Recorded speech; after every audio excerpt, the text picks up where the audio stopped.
This is Komatsu PC210 Dasset 2016 model. In this video we are going to show you how to diagnose the problem with injector, fuel injector of this machine. Like this, we need to go in the comb with each 4 and then 1, 2, 3 continuously. Here you will see the service menu.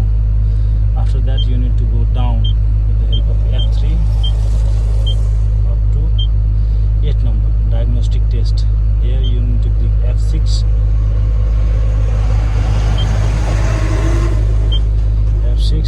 here you will see cylinder cutout, click OK, F6, here you will get fuel system, inject fueling command, and here you can see milligram, ST and RPM of the machine, and in this way you can browse through different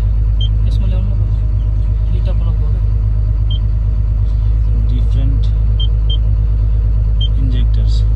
For this you need to go from, if you want to stop number 1 injector, you need to press OK, F6, and it will turn white. It means it's blocked now. You need to click OK, it will turn blue. It's okay. Simultaneously you can check which of your injector is not working properly, and you can change that particular